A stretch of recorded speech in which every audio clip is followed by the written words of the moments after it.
प्रकाशित वाक्य से जो हमारा अध्ययन चल रहा था उसमें हम फिर लौटेंगे और हमारी जो स्टडी है इस किताब से, इस पुस्तक से, उसको कंटिन्यू रखेंगे। प्रकाशित वाक्य 3 अध्याय उसका 7 से लेके 13 पद तक, और परमेश्वर के वचन को आदर देते हुए हम अपने स्थानों पे खड़े होंगे और परमेश्वर के वचन को इस समय हम पढ़ेंगे। लिखा हुआ है, फिलदिलफिया की कलीसिया के दूत को यह लिख, जो पवित्र और सत्य है और जो दाऊद की कुंजी रखता है, जिसके खोले हुए को कोई बंद नहीं कर सकता और बंद किए हुए को कोई खोल नहीं सकता।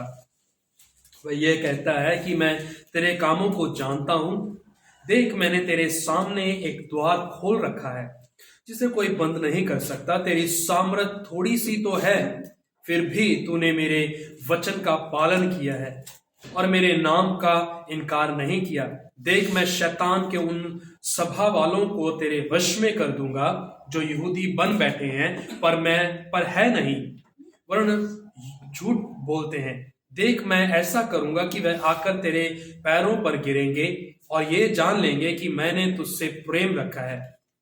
तूने मेरे धीरज के वचन को थामा है, इसीलिए मैं भी तुझे परीक्षा के उस समय बचा रखूंगा जो पृथ्वी पर रहने वालों के परखने के लिए सारे संसार पर आने वाला है। मैं शीघ्र ही आने वाला हूं। जो कुछ तेरे पास है उसे थामे रह, कि कोई तेरा मुकुट छीन ना ले।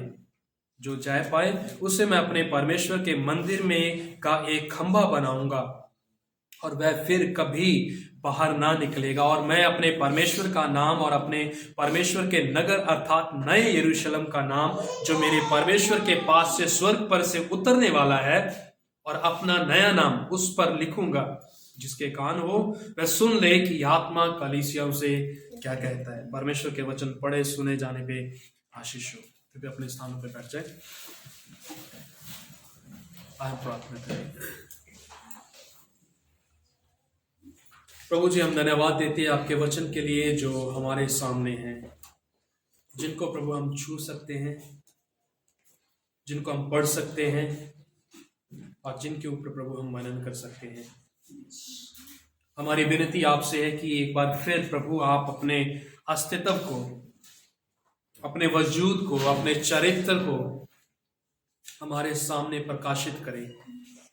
एक बार फिर प्रभु अपने आप को हम पे जाहिर करें, ताकि प्रभु जी हम आपको आपके वचनों में रूबरू देख सके, आपकी तस्वीर को हम देख सके। प्रभु जी हमसे बातें करें प्रभु जी, मसीह यीशु के नाम से मांगते हैं, आमीन। प्रकाशित वाक्य 3 अध्याय 7 से लेके 13 पद तक हमारा अध्ययन जो है प्रकाशित वाक्य से, वो कंटिन्यू हम इसमें बने रहेंगे। और ये 3 अध्याय में दूसरी कलीसिया है जिसका नाम फिलदिलफिया है, और इस पूरे हिस्से को 7 से लेके 13 पद को हम देखेंगे इस शीर्षक के अधीन, जो है द वर्ड ऑफ जीसस, यीशु मसीह के वचन या यीशु मसीह के द्वारा कहे गए शब्द। और जब हम इस खंड में आते हैं तो इस खंड की अपनी एक विशेषता है। अभी तक जो हमने देखा था अन्य कलीसियों में, उसमें हमने पाया था कि हर दर्शन, जो हर खत लिखा जा रहा है, उसका कुछ ना कुछ भाग, उसका कुछ ना कुछ हिस्सा जो था वो यूहन्ना को जो प्रकाशन मिला था उसके अनुसार लिखा गया था।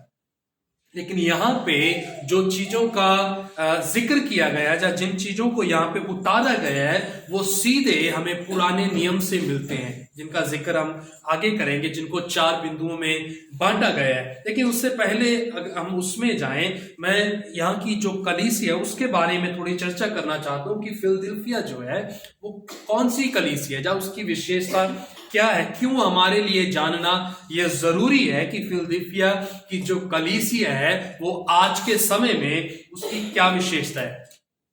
उस समय में इस कलीसिया को छोटा एथेंस क्या कहा जाता था, लिटिल एथेंस।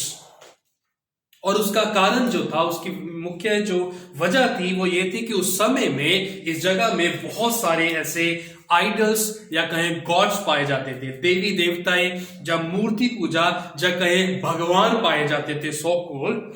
तो उस चीज को मद्देनजर रखते हुए इस जगह को लिटिल एथेंस कहा जाता है, जिसका जिक्र हम पुराण प्रेरितों के काम में भी पाते हैं। एथेंस करके जो जगह है, जो इस वजह से जानी जाती थी कि देवी देवताओं की वहां पे मंडली थी, और उस जगह को अगर किसी वजह से जाना जाता था तो वो था मूर्ति पूजा, देवी देवते या फिर सो कॉल्ड गॉड्स।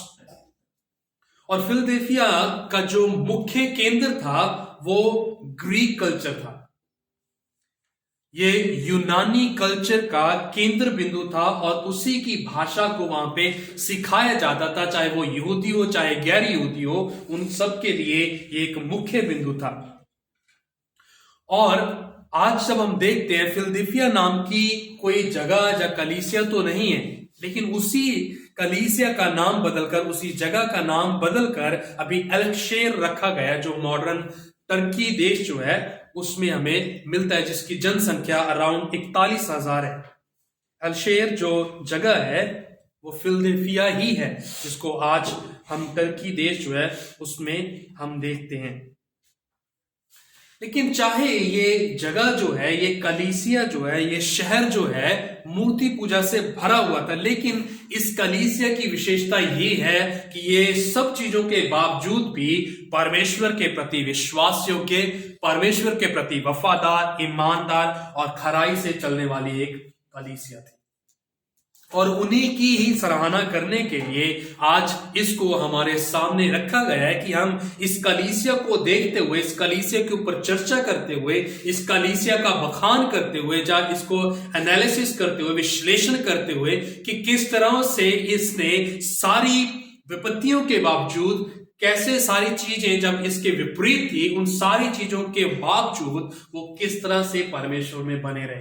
तो इस चीज के ऊपर हम चर्चा करेंगे। तो जब इस चीज को परमेश्वर हमारे सामने खोलता है, इससे पहले कि वो कुछ भी इस कलीसिया के बारे में बोले, यीशु मसीह जैसे पिछले कलीसियाओं को खत में बोल रहा था, अपने विषय में 4 चीजों का जिक्र वो करता है, जो हम 7वें पद में देखते हैं। पहला लिखा है जो पवित्र, और दूसरा सत्य।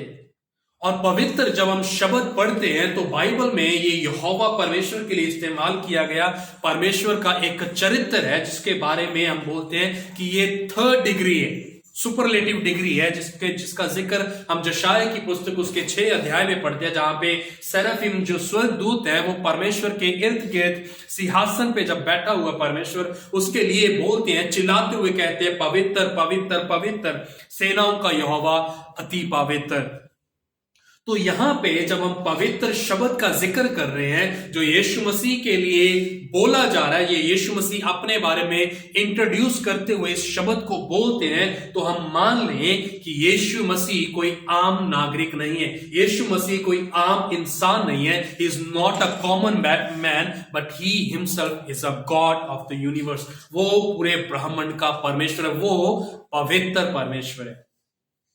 वही परमेश्वर जिसकी आराधना मंदिर में स्वर्गदूत सेराफिम जो थे वो कर रहे थे, वही परमेश्वर जिसने अपने शब्द के द्वारा पूरी सृष्टि की रचना की, वही परमेश्वर जिसके शब्द में सामर्थ है, ताकत है, जब वो बोलता है तो चीजें अपने आप बननी शुरू हो जाती हैं। और वो परमेश्वर अपने विषय में अपने आप को इंट्रोड्यूस करवाते हुए बोलता है कि मैं पवित्र परमेश्वर, मैं वो परमेश्वर हूं जो झूठा नहीं हूं, मैं वो परमेश्वर हूं जिसके आवाज में कंपन नहीं है, मैं वो परमेश्वर हूं जो अपने वायदों का पक्का और सच्चा हूं, जिसके विषय में पहला पत्रस भी इस बात को लिखते हुए कहता है कि तुम पवित्र बनो क्योंकि मैं पवित्र हूं।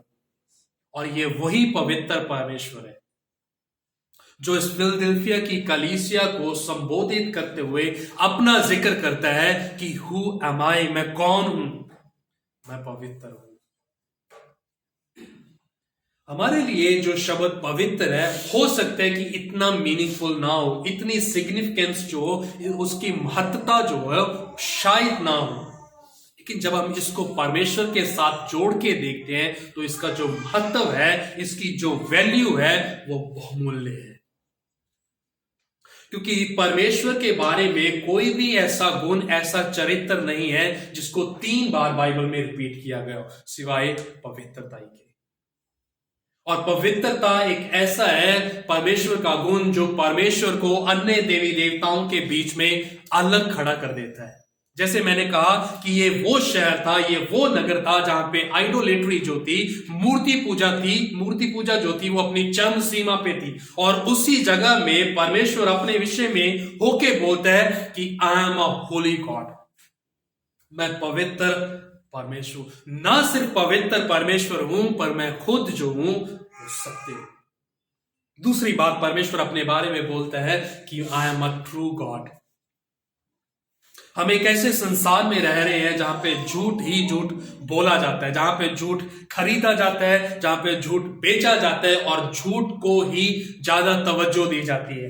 लेकिन उसी बीच में हम एक ऐसे परमेश्वर का सामना करते हैं, एक ऐसे परमेश्वर से हमारा मेल जोल होता है जो अपने विषय में कहता है कि मैं सत्य हूं। ना सिर्फ सत्य, वो कहता है कि मार्ग, जीवन और सत्य में हूं, मेरे अलावा कोई दूसरा मार्ग नहीं। मुझे नहीं लगता कि किसी ने भी इस बात को अपने विषय में कहा हो कि मैं सत्य हूं। हमने लोगों के मुख से अक्सर इस बात को सुना हुआ ये कहते हुए कि मैं सत्य को जानता हूं, मैं सच को जानता हूं। लेकिन कोई अगर इस बात को कहे कि मैं खुद ही एक सच हूं, ऐसा न होना है, इम्पॉसिबल है। लेकिन एक ऐसा परमेश्वर जो पवित्र है, वो अपने विषय में आके बोलता है कि मैं सत्य हूं। अगर वो सच है, then we as people of God, हम परमेश्वर के लोग होने के नाते, इट इज आवर प्रिविलेज, हमारा सौभाग्य है कि हम उस पवित्र और सच्चे परमेश्वर को जाने। जैसे मैंने कहा कि हम इस ऐसे संसार में रह रहे हैं जहां पे झूठ खरीदा जाता है, झूठ बेचा जाता है, झूठ को चमक दी जाती है ताकि वो सच जैसा दिखने लग जाए। लेकिन यहां पे एक ऐसा परमेश्वर है जो खुद सच्चा परमेश्वर, और झूठ जो है उसमें है ही नहीं।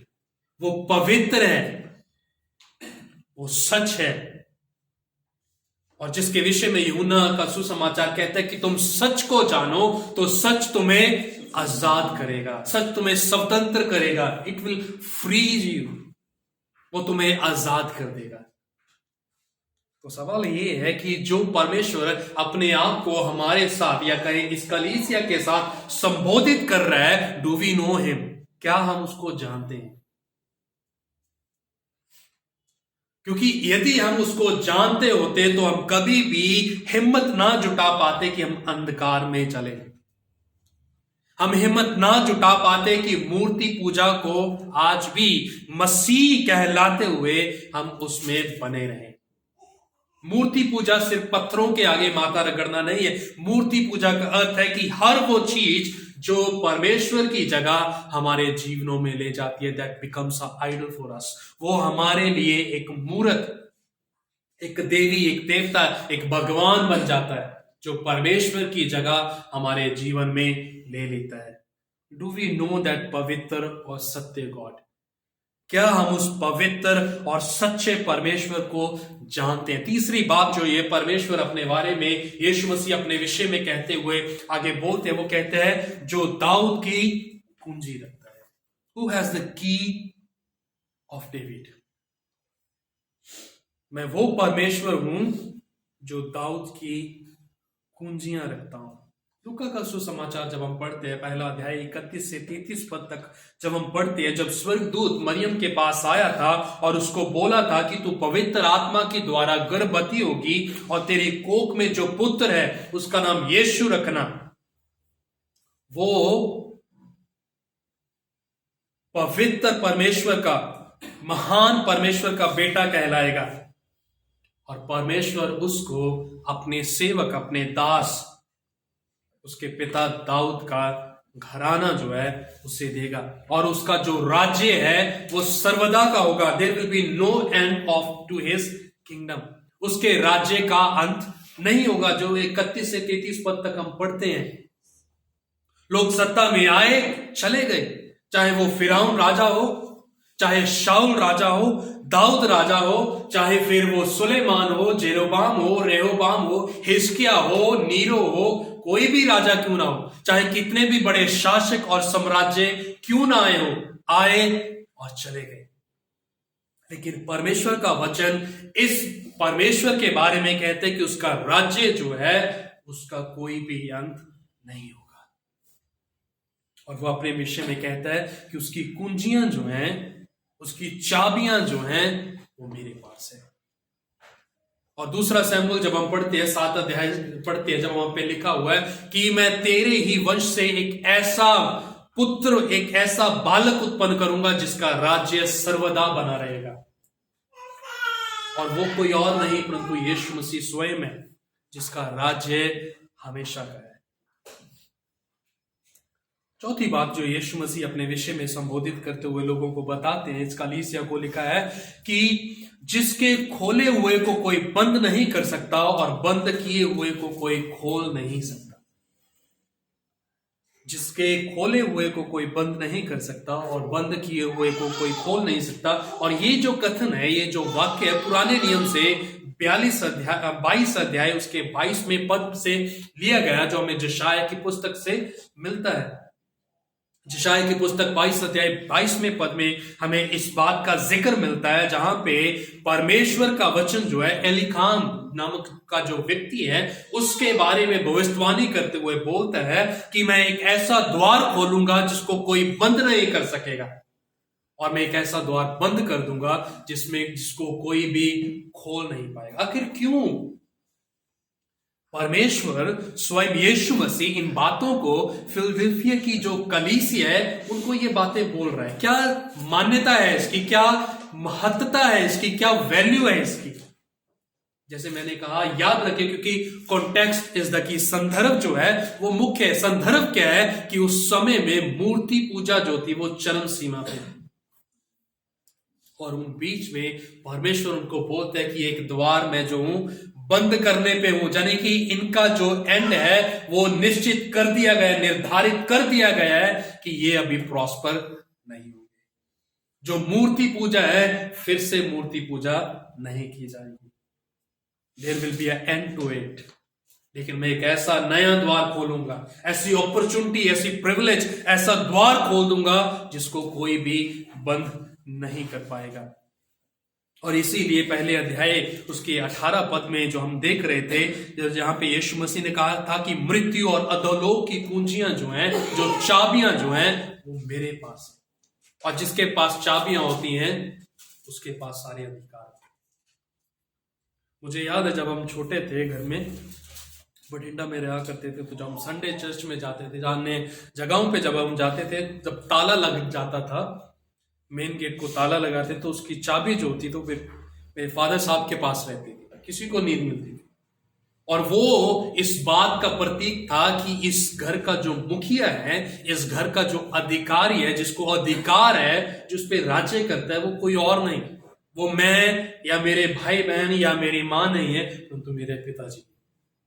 यहां पे जब हम यीशु मसीह का जिक्र करते हैं तो वो कहते कि सारी जो चाबियां हैं, चाहे वो मृत्यु हो, चाहे अधोलोक हो, चाहे दाऊद का घराना हो, उसकी सारी चाबियां जो हैं मुझे दी गई। मत्ती का सुसमाचार 28 अध्याय 18 से 20 तक जब हम पढ़ते हैं, वहां पे लिखा है कि स्वर्ग और पृथ्वी का पूरा अधिकार मुझे दे दिया गया है। सारी पृथ्वी का अधिकार मुझे दे दिया गया है।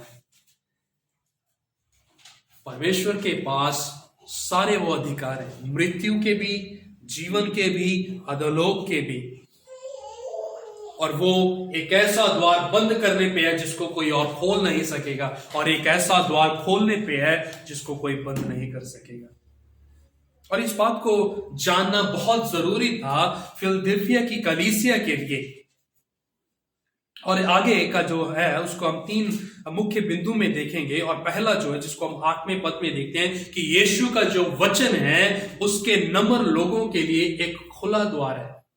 The word of Jesus is an open door for his humble people. नम्र लोगों के लिए परमेश्वर का जो वचन है वो एक खुले द्वार की तरह है। 8वें पद को देखें, मैं तेरे कामों को जानता हूं। जब हम इस बात को ही पढ़ते हैं और इस पे ही 5 जो शब्द दिए गए हैं, पहले 5 शब्द जो 8वें पद में दिए हैं, अगर हम इसी पे ही चिंतन करें, मेडिटेट करें, तो मुझे लगता है कि इसमें ही बहुत कुछ छिपा हुआ है।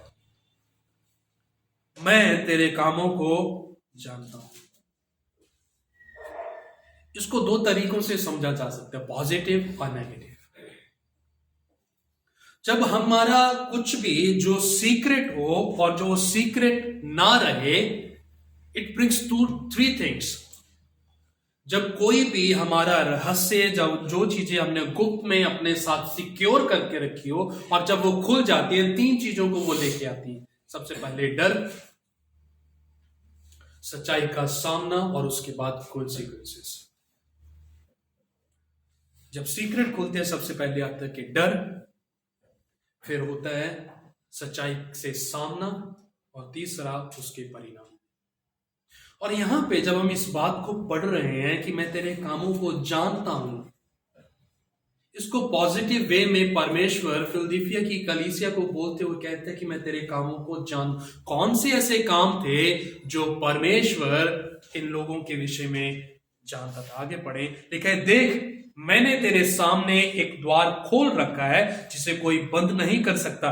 तेरी सामर्थ थोड़ी सी तो है, फिर भी तूने मेरे वचन का पालन किया और मेरे नाम का इनकार नहीं किया। मुख्य चीज जो उस पूरे पद में जो मिलती है वो ये है कि तेरी सामर्थ जो है थोड़ी सी तो है, फिर भी तूने मेरे वचनों का पालन किया।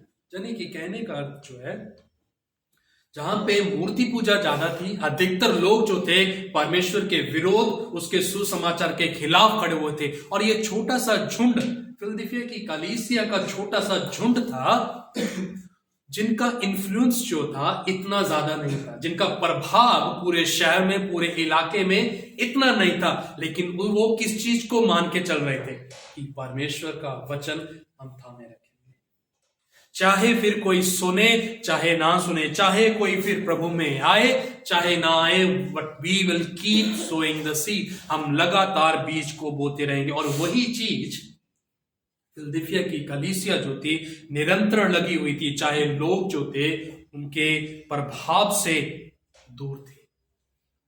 लिखा है कि तेरी सामर्थ थोड़ी सी तो है, परंतु तू जो कर रहा है तूने उसका इनकार नहीं किया, परंतु मेरे वचनों का पालन करता है।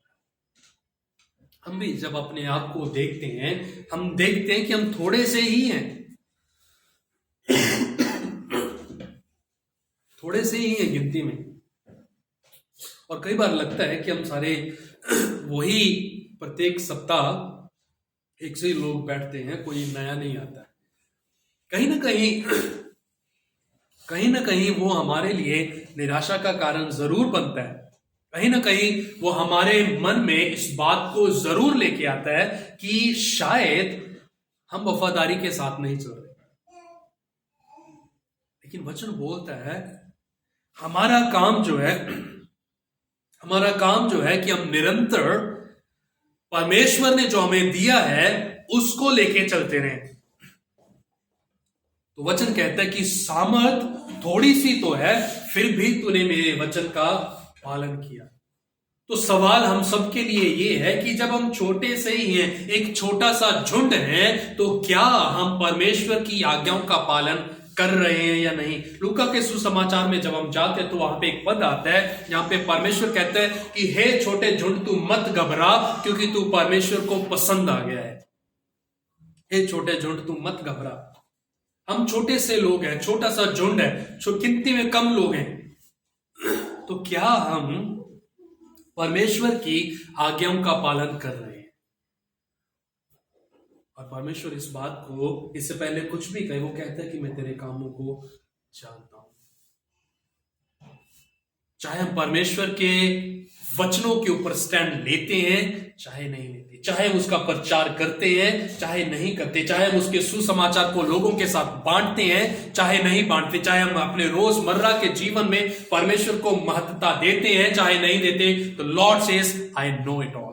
परमेश्वर कहता है कि मैं सब कुछ जानता हूं, सब कुछ जानता हूं। और आगे लिखता है कि मैंने तेरे सामने एक द्वार खोल रखा है जिसे कोई बंद नहीं कर सकता। कौन सा द्वार है? अगर हम इसको शाब्दिक रूप में समझें तो द्वार खोलने का अर्थ होता है कि अपॉर्चुनिटी मिलना, एक अवसर मिलना जिसके माध्यम से हम लोगों तक पहुंचते हैं। हम अक्सर कहते हैं कि एक नया द्वार खुल गया है, जिसका अर्थ है कि मुझे अवसर मिला है कि मैं कुछ कर सकता हूं। और इन लोगों के लिए जो कलीसिया का एक छोटा सा झुंड है, उनके बारे में परमेश्वर कहता है कि तुम छोटा सा झुंड हो, लेकिन मैंने तुम्हारे लिए एक द्वार खोल रखा है जिसके माध्यम से तुम क्या करोगे, सुसमाचार की मनादी करोगे, सुसमाचार का प्रचार तुम करते रहोगे। मुश्किल है, बहुत ज्यादा कठिन है, लेकिन परमेश्वर बोलते हैं कि मैंने अभी भी वो द्वार खुला रखा है। हम जब इस इलाके को देखते हैं तो हम अक्सर इस बात को लेके आते हैं कि कोई भी जो है यहां पे नहीं आता है, कोई भी जो है वो कलीसिया का हिस्सा नहीं होता है, लेकिन परमेश्वर का वचन निरंतर हमें इस बात का प्रोत्साहन देता है कि मैंने तुम्हारे लिए जो द्वार है वो खोल रखा है, that is of a gospel. मैंने सुसमाचार का जो द्वार है वो खोल रखा है, और वो द्वार को कोई भी बंद नहीं कर सकता। परमेश्वर ने हमें अवसर दिए हुए, लेकिन सवाल फिर से वही है कि क्या हम उस अवसर को भुना पा रहे हैं या नहीं, क्या हम उस अवसर का फायदा उठा पा रहे हैं या नहीं। 9 पद में देखिए लिखा हुआ है, देख मैं शैतान को उन सभा वालों के तेरे वश में कर दूंगा जो यहूदी बन बैठे हैं पर है नहीं वरन झूठ बोलते हैं। देख मैं ऐसा करूंगा कि वह आकर तेरे पैरों पर गिरेंगे और ये जान लेंगे कि मैंने तुझसे प्रेम रखा है। परमेश्वर बोल रहे कि मैं तुम्हारे बिहाफ पे होके लड़ूंगा। जो लोग अपने आप को सच्चे ठहराते हैं परंतु है नहीं है, जो कहते हैं कि हम मसीह में हैं परंतु है नहीं है, परंतु परमेश्वर बोलते हैं कि मैं उनका पर्दाफाश करूंगा, आई विल एक्सपोज देम। अंततः क्या होगा, मैं ऐसा करूंगा कि वे आकर तेरे पैरों पर गिरेंगे और जान लेंगे कि मैं तुमसे प्रेम करता हूं। हमें जैसे देश में भी रह रहे हैं जहां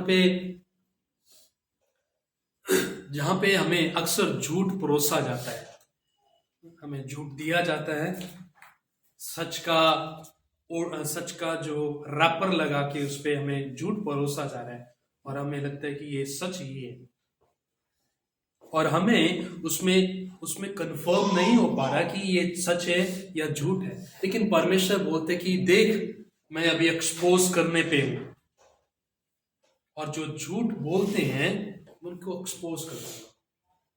देख मैं शैतान के उन सभा भालों को तेरे वश में कर दूंगा जो यहूदी बन बैठे हैं पर है नहीं वरन झूठ बोलते हैं। देख मैं ऐसा करूंगा।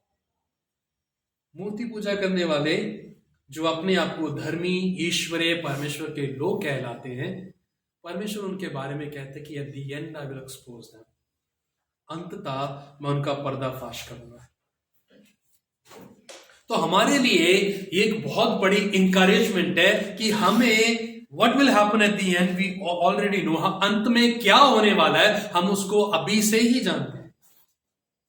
तो हमारे लिए उस अपॉर्चुनिटी को भुनाना, उस द्वार जो हमारे लिए खुला हुआ है उसका फायदा उठाना इजी हो जाता है, लेकिन हम फिर भी सुस्त पड़े क्योंकि हम उसका फायदा उठाना नहीं चाहते।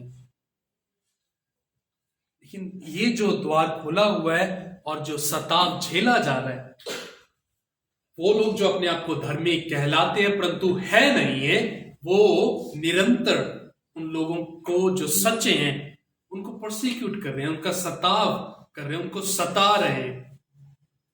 लेकिन परमेश्वर बोलता है कि मैं अपना दाहिना हाथ तुझ पर बढ़ाए रखूंगा, मैं तुझे संभाले रखूंगा, मैं तेरी गवाही को बनाए रखूंगा। चाहे तेरी सामर्थ थोड़ी सी तो है परंतु तूने जो किया है मैंने उसको देखा है, मैं उसको जानता हूं। तो सवाल जो मैं आप सबके लिए छोड़ना चाहता हूं वो ये है, मेरे ऐसे कौन से काम हैं जो परमेश्वर जानता है, जिसके विषय में परमेश्वर कहता है कि मैंने देखा है, मैंने जाना है कि चाहे तू छोटा सा है परंतु तूने मेरे वचनों का इनकार नहीं किया। ये सवाल है जो मुझे लगता है कि हमें जिस पे विचार करने की जरूरत है, अपने आप से पूछने की जरूरत है कि परमेश्वर मेरे कौन से ऐसे वफादारी, ईमानदारी, खराई के और विश्वास योग्यता के काम हैं जो परमेश्वर जानता है और जो परमेश्वर की प्रशंसा और उसके वचन के प्रचार, उसके प्रसार के लिए है। दूसरी बात जो हम देखते हैं 9 और 10 पद में वो है, यीशु के वचन उसके पीड़ित यानी कि सताए हुए लोगों के लिए एक निश्चित आधार है, फर्म फाउंडेशन है, निश्चित आधार है। 9 और 10 पद, 9 हमने देखा, 10 पद में लिखा है, तूने मेरे धीरज के वचन को थामा है, इसीलिए मैं भी तुझे परीक्षा के उस समय बचा रखूंगा जो पृथ्वी पर रहने वालों के परखने के लिए सारे संसार पर आने वाला। वो इस मूर्ति पूजा के शहर में, कस्बे में, जगह में कैसे सरवाइव करने पाया? फिलदेल्फिया की जो कलीसिया है, और उससे पहले जो हमने स्मुरना की कलीसिया के बारे में देखा था, तो हमने देखा था कि ये 2 ही कलीसियां ऐसी हैं जिसकी परमेश्वर बहुतायत के साथ प्रशंसा करता है, जिनके बारे में कुछ भी परमेश्वर को बुरा नहीं कहना। और यहां पे 10वें पद में क्या चीज ऐसी है जो उनको बनाए हुए है? कौन सी ऐसी चीज है जो परमेश्वर में बनाए रखे हुए? सारी चीजों के बावजूद, सताव के बावजूद, लोग उनके विरोध में, उनके खिलाफ में, उनकी निंदा करने में जुटे हुए हैं, लेकिन फिर भी वो बने हुए हैं। और वचन कहता है, तूने मेरे धीरज के वचन को थामा। और ये सामर्थ जो है वो कहां से हमें मिलती है? परमेश्वर के वचन से। मेरी ताकत क्या है? हम अक्सर लोगों से ये कहते सुनते ना कि मेरा परिवार मेरी ताकत है, मेरी कमजोरी जो है वो मेरा परिवार ही है। तो हमारे लिए अगर हम इसको इवेल्युएट करें, अपने मसीही जीवन को देखें, तो हम कौन सी चीज है जिसको अपनी ताकत मानते हैं कि अगर ये चीज मेरे साथ बनी रहे तो मैं संसार से भी बढ़ जाऊंगा। इस फिलदेल्फिया की कलीसिया के लिए जो उसकी ताकत थी वो परमेश्वर का वचन था। हम अक्सर इस बात को बोलते रहते हैं कलीसिया में वचन पढ़ते हुए कि hold fast to the word of God, परमेश्वर के वचन को मजबूती से पकड़े रहो, और बाकी सब जो है उसको हल्के में छोड़ो। Hold fast to the word of God, परमेश्वर के वचन को तकड़े से, मजबूती के साथ पकड़े रहो, और बाकी सारी चीजें जो है उसको हल्के में छोड़ दो। आपके जीवन की बुनियाद क्या है? क्या है जो आपको लड़ने के लिए ताकत दे रहा है? क्या चीज है जो प्रतिदिन आपको प्रेरित करता है? क्या चीज है जो प्रतिदिन के जो स्ट्रगल, संघर्ष, पीड़ाएं, सताव, परीक्षाएं जो हैं उनसे उभरने के लिए, उनमें से लांघने के लिए क्या है जो आपको ताकत देता है? तूने मेरे धीरज के वचन को। तो हमें इस बात को सोचने की, समझने की जरूरत है कि जब हम कहते हैं कि हम मसीह में हैं, तो मसीह में बने रहने का जो हमारा जीवन है वो किस तरह से उस चीज को बखान करता है। We are Christian for the sake of being Christian. क्या हम मसीह हैं सिर्फ कहलाने के लिए कि हम मसीह हैं, या फिर वास्तव में हमारा जीवन इसकी प्रस्तुति देता है? हमारा जीवन इस बात का मूल्यांकन करता है, वेरीफाई करता है, कंफर्म करता है कि हम मसीह हैं और जिनका जीवन जो है वचन पे टिका हुआ है। मेरे लिए परमेश्वर के वचन की जो वैल्यू है, उसका मूल्य जो है वो क्या है? मैं किस तरह से परमेश्वर के वचन को देखता हूं? इसी वचन के बारे में परमेश्वर का वचन भजन संहिता 119 में कहता है, दाऊद कहता है कि ये मेरे लिए सोने चांदी से भी बहुमूल्य है, कोई नूर से भी बढ़कर है। It is a sweeter than Honey, दाख मधु से भी बढ़कर मीठा है। मेरे लिए क्या है परमेश्वर का वचन? How do I look at the word of God? परमेश्वर के वचन को मैं किस तरह से देखता हूं? मेरे लिए क्या ये परमेश्वर का वचन सिर्फ एक किताब है जिसको मैं पढ़ लेता हूं जब मुझे अच्छा लगता है और छोड़ देता हूं जब मेरा मूड ठीक नहीं होता है? यहां पे परमेश्वर का वचन बोल रहा है कि वो लोग जो सताव को झेल रहे हैं उनके लिए ये फर्म, श्योर फाउंडेशन, निश्चित आधार है। मेरे लिए परमेश्वर का वचन क्या है? मैं किस तरह से परमेश्वर के वचन को देखता हूं?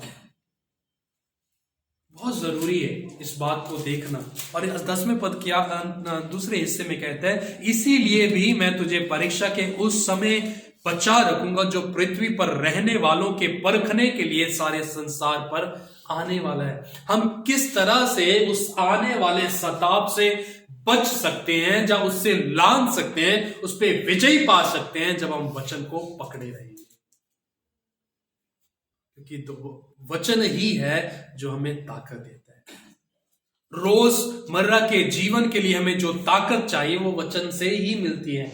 हम यीशु मसीह के जीवन से देखते हैं, इससे पहले कि वो किसी भी मनुष्य से बात करे, वो अपने पिता से बात करता था। पिता से क्यों बात करता था? इन्हीं वचनों को लेने के लिए। और यहोशू को, इससे पहले कि वो अगुआ के रूप में इजराइलियों की अगुवाई करता, यहोशू के 1:8-9 में लिखा गया है कि ये व्यवस्था की पुस्तक तेरे चित्त से परे ना हो, परंतु दिन रात तू इसी पे मनन करता रहे। जब तू करेगा तो तू सफल होगा, तू प्रभावशाली होगा। मेरे लिए यही किताब क्या मायने रखती, मैं कितना अपने जीवन को इस पे आधारित रखे हूं। मैं जिस संघर्ष में पड़ा हुआ हूं, जो जद्दोजहद में अपने जीवन में कर रहा हूं, उससे निपटने के लिए मैं ताकत जो है वो कहां से जुटा रहा हूं?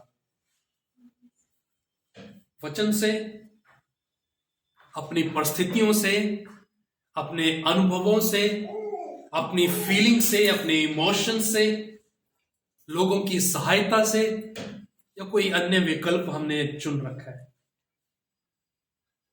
जो परमेश्वर के लोग हैं, जब वो सताव को झेलते हैं, दुविधा में पड़ते हैं, परेशानी से होके गुजरते हैं, उनके लिए एकमात्र ही विकल्प है, एकमात्र ही सॉल्यूशन है, and that is none other than the word of God, परमेश्वर का वचन।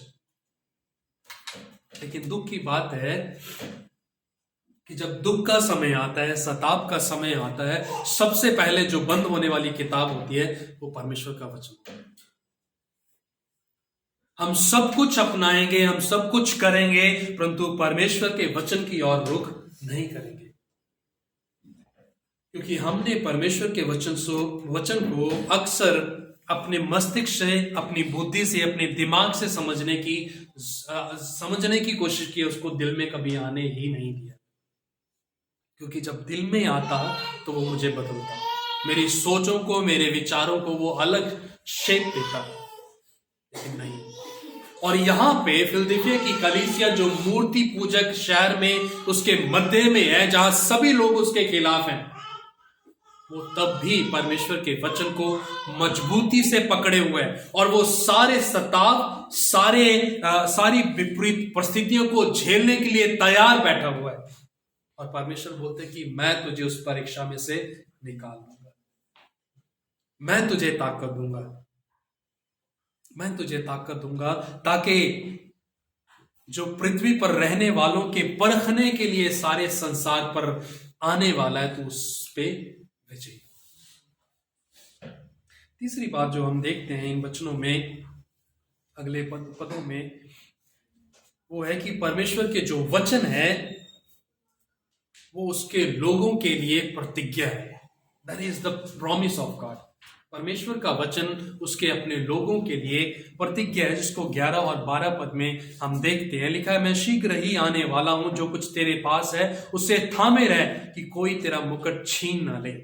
जो जय पाए मैं उसे अपने परमेश्वर के मंदिर में एक खंभा बनाऊंगा और फिर कभी बाहर ना निकलेगा, और मैं अपने परमेश्वर का नाम और अपने परमेश्वर के नगर अर्थात नए यरूशलेम का नाम, जो मेरे परमेश्वर के पास से स्वर्ग पर से उतरने वाला है, और अपना नया नाम उस पर लिखूंगा। परमेश्वर की तरफ से प्रतिज्ञा है, वायदा है परमेश्वर की तरफ से। और 11 पद में जो लिखा हुआ है वो बहुत, उसको समझने की मुझे लगता है कि जरूरत है, कि जो लड़ाई है वो तब तक खत्म नहीं हो जाती जब तक वो एक्चुअल में खत्म ना हो। It's not over till the time it's over. लिखा हुआ कि मैं जल्द ही आने वाला हूं, जो कुछ तेरे पास है उसे थामे रह कि तेरा मुकुट जो है कोई छीन ना ले। यानी कि पॉसिबिलिटी है, जैसे जिस तरह किसी ने शुरुआत की, जरूरी नहीं है कि वो अंत तक वैसा ही बना रहे।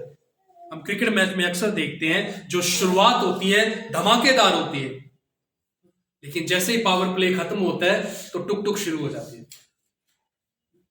तो जो रन बनाने की गति होती है वो धीमी पड़ जाती है। तो यहां पे भी हम देखते हैं कि मैं जल्द ही आने वाला हूं, लेकिन जो तेरे पास है उसको मजबूती के साथ थामे रख। कहीं ऐसा ना हो परिस्थितियों से डर कर, उन लोगों जो तेरे खिलाफ है उनका भय रखकर तो उसको धीमे से ले ले, हल्के से ले ले, कि मैं इतने समय से परमेश्वर में हूं, अभी मैं स्थिर हो चुका हूं। पहला कुरिन्थियों 10वां अध्याय कहता है कि चौकस रहे वो व्यक्ति जो अपने आप में सोचता है कि मैं परीक्षा में नहीं पढ़ूंगा या मैं नहीं गिरूंगा, वही सबसे पहले गिरे। और इसीलिए हम सबको जो यीशु मसीह में है, इस बात को रोजाना, इस बात को हमें याद दिलाने की जरूरत है कि हम क्या परमेश्वर के वचन को मजबूती के साथ थामे रखे हुए हैं, ताकि वो मुकुट जो परमेश्वर ने यीशु मसीह में हमारे लिए रखा हुआ है उसको ले लें।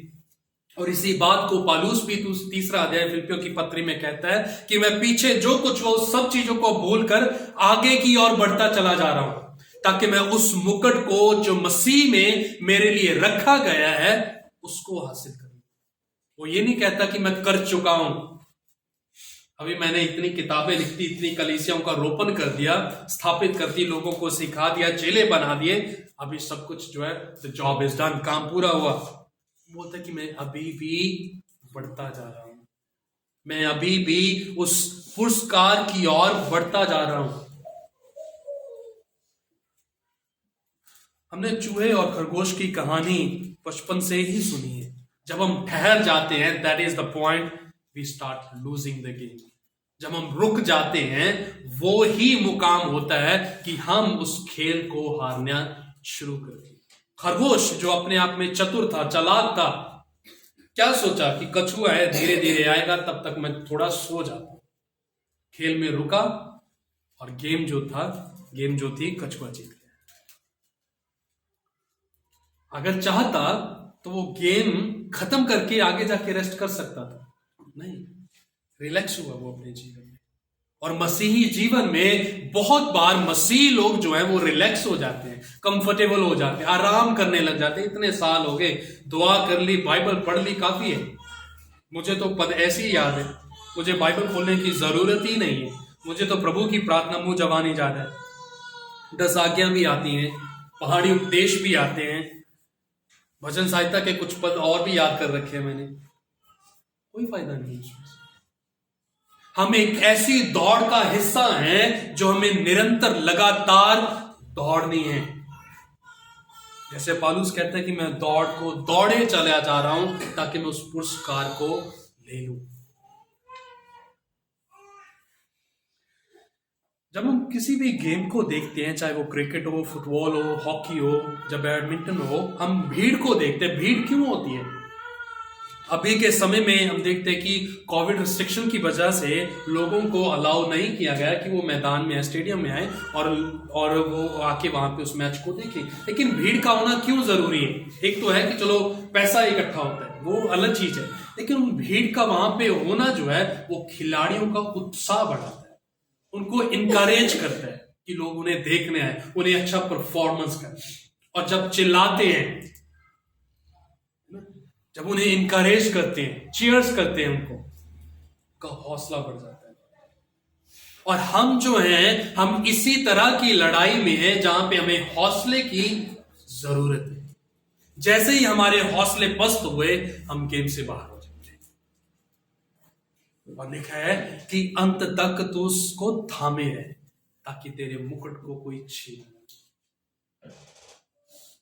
हमें बढ़ाने वाले कम, खींचने वाले ज्यादा रखे। और कोई बाहरी लोग नहीं है, मैं ये भी बता दूं, जो खींचने वाले वो अंदर के लोग ही हैं। 12 पद में लिखा है, प्रतिज्ञा क्या है? जो जय पाए, जो अंत तक उस मुकुट में बना रहेगा, क्या होगा? मैं उसे अपने परमेश्वर के मंदिर में एक खंभा बनाऊंगा, will make him a pillar और वह फिर कभी बाहर ना निकलेगा, और मैं अपने परमेश्वर का नाम और अपने परमेश्वर के नगर अर्थात नए यरूशलेम का नाम, जो मेरे परमेश्वर के नाम से, परमेश्वर के पास से स्वर्ग पर से उतरने वाला है, और अपना नया नाम उस पर लिखूंगा। यानी कि we will have a new identity if we remain till the end. जब हम अंत तक बने रहेंगे तब हमें एक नया नाम मिलेगा। जब कोई भी गेम में दो खिलाड़ी उतरते हैं तो वो सिर्फ खिलाड़ी होते हैं, लेकिन जब गेम खत्म होती है तो एक लूजर होता है, एक विनर होता है, एक हारने वाला और एक जीतने वाला होता है। और परमेश्वर बोलते हैं कि जो अंत तक बना रहेगा, उस मुकुट में बना रहेगा, उसमें नया नाम दूंगा, और वो नया नाम क्या होगा? द विनर, विजयी पाया हुआ, जिसने जीत हासिल की है, जो वचन में बना रहा, चाहे परिस्थितियां जैसी भी क्यों ना हुई, लोग जितने भी खिलाफ क्यों ना हुए, लोगों के मनों में जितने भी सवाल क्यों ना हुए, लेकिन फिर भी वो परमेश्वर के वचन में निरंतर बना रहा, इस बात को जानते हुए कि मेरा न्यायी जो है परमेश्वर, मेरा देखने वाला जो है वो परमेश्वर है। लोग मेरे बारे में क्या सोचते हैं उससे कुछ फर्क नहीं पड़ता। फिलडेल्फिया की कलीसिया जो थी वो इसी वचन को लेकर चल रही थी कि चाहे हम छोटे हैं, झुंड हमारा कम है, गिनती में कम है, लेकिन हम उस परमेश्वर के पीछे चल रहे हैं जिसके पास जमीन और आसमान का अधिकार है, जो अपने आप में सर्वश्रेष्ठ परमेश्वर है और उस जैसा कोई भी नहीं। वो पवित्र है, वो सच्चा है, और दाऊद की सारी कुंजियां उसके पास हैं, और वो द्वार खोल सकता है जिसको कोई बंद नहीं कर सकता, और वो उस द्वार को बंद कर सकता है जो खोला नहीं जा सकता। तो मुझे लगता है कि हमें इन बातों के ऊपर ध्यान देने की जरूरत है जब हम परमेश्वर के वचनों में पाए जाते हैं, खास तौर पे जब हम अपने विश्वासी जीवन को जी रहे हैं। हम किस तरह से अपने विश्वासी जीवन को जी रहे हैं, ये परमेश्वर के वचन है, मेरे वचन नहीं है। जो शीर्षक हम देख रहे थे कि जो वचन, जो बाइबल हमें मिला है, there is a word of God, वो परमेश्वर का वचन है। हम किस तरह से इसको देखते हैं। अगर हम मजबूती से परमेश्वर के वचन को थामे रखेंगे, then no matter what happens in our life, तो मायने नहीं रखता कि हमारे जीवन में क्या घट रहा है, हम हमेशा विजयी होंगे। मत्ती के सुसमाचार में एक दृष्टांत आता है चट्टान के ऊपर घर बनाने का। एक ने मिट्टी पे बनाया और एक ने चट्टान पे बनाया। दोनों ने तूफान को झेला। जो मिट्टी पे था वो बिखर गया, तहस नहस हो गया, लेकिन जो चट्टान पे था वो हमेशा के लिए बना। हम कहाँ पे अपने घर को बना रहे हैं? चट्टान पे जो यीशु मसीह है, जो वचन है, या उस मिट्टी पे जो दिखने में बहुत सुंदर लगता है लेकिन वो बना नहीं रहेगा। इसीलिए तेरा पद कहता है जिसके कान हो वो सुन ले कि आत्मा कलीसियों से क्या कहता है, कि ये परमेश्वर का वचन है, इस पे ध्यान दो।